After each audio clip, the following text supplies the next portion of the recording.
Welcome on Ambition nursing classes. So दोस्तों, आज हम आपको बताएंगे एक सेशन का टॉपिक जिसका नाम है कोलेरा। जो कोलेरा आता है एक डिसीज कंडीशन होती है। इसमें क्या होता है, जो कोलेरा होता है इसको फर्स्टली कौन से साइंटिस्ट ने डिस्कवर किया गया था। जो कोलेरा है उसको जो डिस्कवर किया गया था वो रॉबर्ट कोच ने किया गया था। रॉबर्ट कोच, ठीक, इसने इसको डिस्कवर किया गया था। इसके बाद क्या होता है, जो प्राइमरी हेल्थ केयर सेंटर होते हैं उसमें भी क्या नाम रॉबर्ट कोच का ही बहुत इंपॉर्टेंट हिस्सा है। तो इसी तरीके से जो कोलेरा है एक डिसीज कंडीशन होता है जो रॉबर्ट कोच ने इसको खोजी गई थी फर्स्टली। और जो सबसे मोस्ट कॉमन जो देखने को मिलती है मतलब कोलेरा वाली कंडीशन डिसीज वो कौन मतलब किस इलाके में देखने को मिलता है, जो वेस्ट बंगाल होता है वहां पर ज्यादातर देखने को मिलती है। वेस्ट बंगाल के अंदर ज्यादातर देखने को मिलती है कोलेरा की डिसीज। तो इसी तरीके से जो कोलेरा होता है इसका जो ट्रांसमिशन रेट होता है मतलब कौन से एजेंट के द्वारा कोलेरा डिसीज ट्रांसमिट होती है। जो इसका एजेंट होता है, पॉजिटिव एजेंट होता है कोलेरा वाली कंडीशन का, इसका होता है कोलेरिक विब्रियो कोलेरिक। इसका क्या होता है, ये पॉजिटिव एजेंट होता है विब्रियो कोलेरिक। इसके बाद क्या होता है, जो इसका इंक्यूबेशन पीरियड होता है, इंक्यूबेशन पीरियड, जो इंक्यूबेशन पीरियड होता है कोलेरा का वो होता है 1 से 2 दिन, मतलब 1 से 2 दिन के अंदर ही साइन एंड सिम्टम्स हो जाते हैं। इंक्यूबेशन पीरियड क्या है कि मेरी बॉडी के अंदर माइक्रो एंटर करा और फर्स्ट सिम्टम जो अपीयर होगा उसी को टाइम पीरियड बोलते हैं इंक्यूबेशन पीरियड। तो इसका जो इंक्यूबेशन पीरियड होता है 1 से 2 दिन के अंदर ही क्या होता है, इसके साइन एंड सिम्टम्स शो होने लगते हैं। ठीक, इसके बाद क्या हुआ है कि कौन से रूट से फैलता है रूट रूट ऑफ एंट्री, कि कौन से रूट से जो कोलेरा का माइक्रो ऑर्गेनिज्म हमारी बॉडी के अंदर फैलता है। रूट ऑफ एंट्री इसको बोलते हैं, वो होता है फीको ओरल रूट। जिस तरीके से पोलियो का होता है फीको ओरल रूट से, इसी तरीके से होता है फीको ओरल रूट। इसको बोलते हैं रोग का नाम फीको ओरल रूट से ही ये ट्रांसमिट होता है। जिस तरीके से कोई वाटर इनटेक कर लिया या कोई फूड ऐसा खा लिया जिस तरीके से पोलियो सेम होता है। ठीक, इसके बाद क्या है, इंक्यूबेशन पीरियड हो चुका है इसका और रूट ऑफ एंट्री। इसके बाद क्या होता है, जो इसमें साइन एंड सिम्टम्स दिखाई देंगे, एक बहुत ही इंपॉर्टेंट साइन एंड सिम्टम देखने को मिलता है इसमें, जिसको बोलते हैं राइस वाटर डायरिया। जिस तरीके से जो टाइफाइड के अंदर देख रहा था वो पी सूप डायरिया था, इसके अंदर एक क्लासिकल जिसको बोलता है राइस वाटर डायरिया। और इसमें क्या देखने को मिलता है, इसमें डिक्रीज बीपी, जो बीपी होता है वो भी डिक्रीज होता है इसमें। तो बीपी डिक्रीज होगा तो हाइपोवोलेमिक शॉक कंडीशन देखने को मिलता है। जो पेशेंट मरता है ना इसके अंदर, तो वो मरता है हाइपोवोलेमिक शॉक के कारण। इसके अंदर जो पेशेंट ज्यादा चांस है मरने के वो किस तरीके से होता है, हाइपोवोलेमिक शॉक, क्योंकि इसके अंदर बीपी डिक्रीज हो गया तो आउटफ्लो मतलब हाइपोटेंशन के कारण हाइपोवोलेमिक शॉक देखने को मिलता है। हाइपोवोलेमिक शॉक, ये 3 सिम्टम देखने को मिलता है। मोस्ट इंपोर्टेंट था राइस वाटर डायरिया और बीपी डिक्रीज होगा, इस कारण इसको हाइपोवोलेमिक शॉक। इसी तरीके से वो मरता है। इसी तरीके से इसको बोलते हैं ब्लैक डिसीज के नाम से जानते हैं इसको, black disease, black disease, black death. इसीलिए हम इसको ब्लैक डेथ के नाम से जानते हैं कोलेरा को। ठीक, इसके बाद क्या होता है, जो इसमें डायग्नोस्टिक इवेल्युएशन होते हैं, मतलब किस तरीके से हम पता लगा लेंगे कि इस कंडीशन को मतलब इस पेशेंट को कोलेरा है।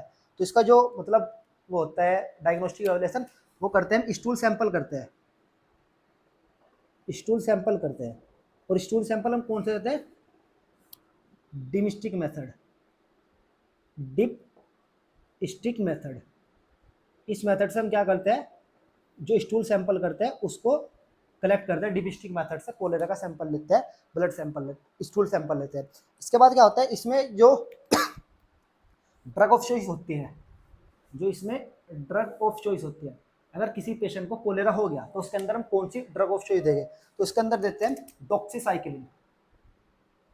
डॉक्सीसाइक्लिन इसके अंदर क्या होती है, ड्रग ऑफ चॉइस होती है। अगर कोई कंडीशन ऐसी है कि कोई प्रेग्नेंट लेडी है या कोई इन्फेंट है, चाइल्ड है, छोटा एज ग्रुप का बच्चा है, कोई प्रेगनेंसी में है, तो उसमें जो ड्रग ऑफ चॉइस है, drug of choice in pregnancy and children, children और प्रेगनेंसी में जो ड्रग ऑफ होती है वो होती है एजिथ्रोमाइसिन, एजिथ्रोमाइसिन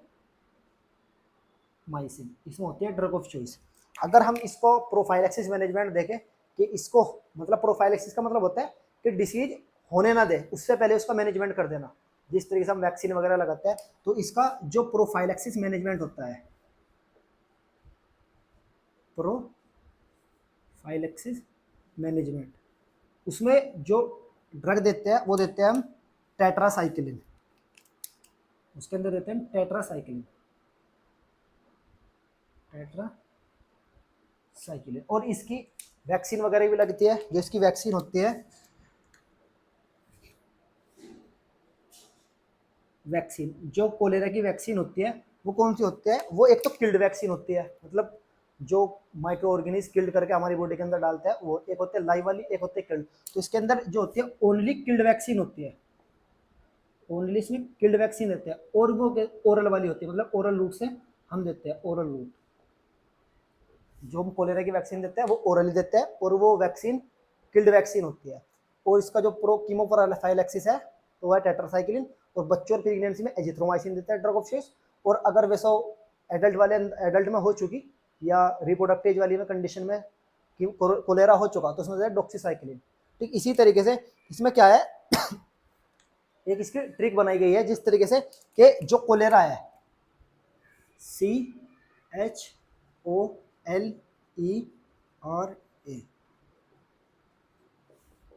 ये एक ट्रिक है इसको याद करने की। कोलेरा क्या है, कोलेरा में क्या होगा, क्योंकि इसके अंदर हाइपोवोलेमिक शॉक होगा, हाइपोवोलेमिक शॉक, हाइपोवोलेमिक शॉक, क्योंकि C4 इसको बोल सकते हैं साइनोसिस। अगर साइनोसिस हुआ तो हाइपोवोलेमिक शॉक हुआ। इसी तरीके से इसे क्या बोलते हैं, ब्लैक डेथ भी बोलते हैं इसको, ब्लैक डेथ।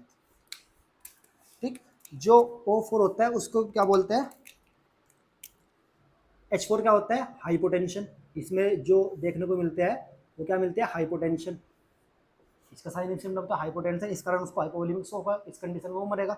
इसके बाद क्या होता है, O4 क्या होता है, मतलब जो इसकी रूट ऑफ एंट्री होते हैं माइक्रोऑर्गेनिज्म होते हैं faeco oral route, faeco oral route, faeco oral route से इसके एंट्री होती है।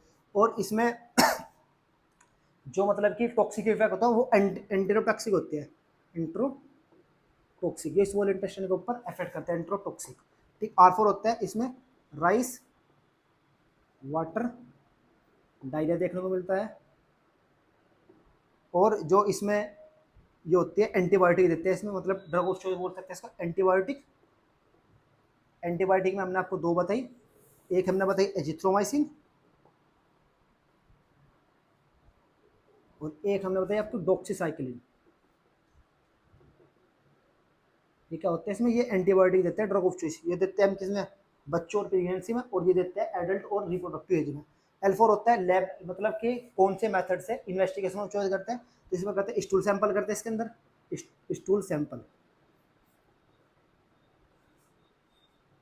L4 होता है मतलब लेबोरेटरी फाइंडिंग। तो यही होता है कोलेरा।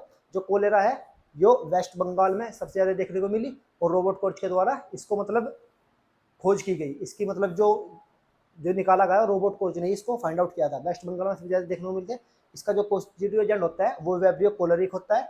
इसका इंक्यूबेशन पीरियड 1 से 2 दिन के अंदर होता है, और route of entry faeco oral route, same as polio के। इसका साइन एंड सिम्टम क्या देखने को मिलता है, राइस वाटर डायरिया और बीपी डिक्रीज होता है इसके अंदर, और हाइपोवोलेमिक शॉक। और जो इसका एक चीज होती है कि जो वाइटल साइन है, अगर सपोज करो मुझे कोलेरा हो चुका, तो जो मेरे वाइटल साइन था वो स्टेबल हो गए, वो 4 से 7 दिन के अंदर स्टेबल हो गए, 4 to 7 डेज। वाइटल साइन, जो वाइटल साइन है वो स्टेबल होने जो स्टार्ट होएंगे, वो 4 से 7 दिन के अंदर होने स्टार्ट हो जाएगा कि मुझे एक बार कोलेरा हो चुका। ठीक, इसमें जो डायग्नोस्टिक लेवल से होता है स्टूल सैंपल करता है, और डीप स्टिक मेथड से इसको स्टूल सैंपल करता है। ड्रग ऑफ चॉइस होते हैं डॉक्सीसाइक्लिन, और चिल्ड्रन और प्रेगनेंसी में होती है एजिथ्रोमाइसिन। वो कीमोप्रोफाइलैक्सिस देते हैं, टेट्रासाइक्लिन। वैक्सीन देते हैं ओनली किल्ड वैक्सीन देते हैं, और वो ओरली वैक्सीन देते हैं। इसकी हमने एक ट्रिक बताई कोलेरा, होता है C4 होता है साइनोसिस, H4 होता है हाइपोटेंशन होता है इसको, O4 होता है फीको ओरल रूट से ट्रांसमिट होता है एंट्री। L4 होता है स्टूल सैंपल मतलब लेबोरेटरी मेथड। E4 होता है एंट्रोटॉक्सिक मतलब एंट्रोटॉक्सिक होते हैं, और R4 rice water diarrhoea, A4 antibiotic azithromycin और डॉक्सीसाइक्लिन। तो यही आपका कंप्लीट हुआ कोलेरा। अगर इस कोलेरा में आपको कोई भी डाउट्स हो तो प्लीज़ आप हमको कमेंट सेक्शन में बता सकते हैं। Thank you.